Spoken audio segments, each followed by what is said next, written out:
خبر اللي خلق حاله ديال الغضب والاستنكار عند ساكنه تمارا وحتى عند رواد مواقع التواصل الاجتماعي. الامر يتعلق باعتداء خطير على واحده من الوجوه الاعلاميه المعروفه عندنا في المغرب، الاعلاميه سميره الداود مراسله موقع شوف تي في. في هذا الفيديو غادي نعطيكم جميع التفاصيل ديال الحادثه، شنو وقع بالضبط وشنو كانت ردة الفعل السلطات الامنيه. خليكم معنا حتى الاخير باش ما يفوتكم حتى تفصيل. بقاو معنا على تفاصيل اكثر بعد اشارات البدايه.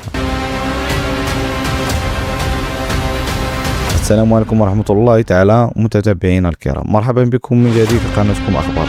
بداية خصنا نرجعوا لتفاصيل الواقعة كيفاش وقعت بالضبط. الحادثة وقعت ليلة الأحد في منطقة المسيرة جوج مدينة تمارا، منطقة معروفة بالهدوء ديالها، ومع ذلك عرفت هذه الليلة سيناريو ما كانت حتى تنتظروا. الإعلامية سميرة الداودي كانت راجعة لدارها وهي غادية في طريقها العادي بالضبط قريب من شركة هنوي في شارع عبد الكريم الخطابي، وهنا وقعت الفاجعة. شخص مجهول اللي هو باغتها بشكل مفاجئ من غير ما تكون عندها فرصة باش تحمي راسها، سلب ليها الهاتف ديالها النقال من نوع ايفون بالقوه. والاخطر من هادشي هو ان الضحيه سميره الداودي حاولت تقاوم ما تخليش السارق ياخذ الهاتف بسهوله، ولكن هذه المقاومه كلفتها الثمن غالي، بحيث اعتدى عليها الجاني بالضرب وخلف لها كدمات واصابات في مختلف انحاء الجسم. بعد ما نفذ جريمته فر الجاني هاربا لوجهه مجهوله، تاركا وراء الضحيه في حاله صدمه. وصدوا المره اللي كانوا قريبين من مكان الحادث. مباشره بعد الحادثه تم نقل الاعلاميه سميره الداودي للمستشفى، حيث تلقت الاسعافات العلاجات الاوليه اللازمه للاصابه اللي خلفها لها الاعتداء. هذا الخبر خلق موجه ديال التعاطف الكبير مع طرف متتبعه ومحبها، وحتى من طرف زملائها في المجال الاعلامي اللي عبروا على استيائهم واستنكارهم من هذا العمل الجبان. المنطقه كامله عرفت حاله ديال الغضب، وساكنه المسيره جوج عبرت عن قلق من تصاعد ظاهره السرقه بالعنف في هذه الاحياء خاصه بالليل. من جهتها وفور توصلها للخبر المصالح الامنيه ما ضيعش الوقت واستنفرت عناصرها بشكل عاجل. تم فتح تحقيق ميداني واسع شمل عمليات تمشيط دقيقه للمنطقه اللي وقع فيها الاعتداء، بالاضافه لابحاث تقنيه وميدانيه معمقه. الهدف منها هو تحديد هويه المشتبه فيه وتعقب اثاره. الابحاث لا زالت مستمره لحد الساعه، والسلطات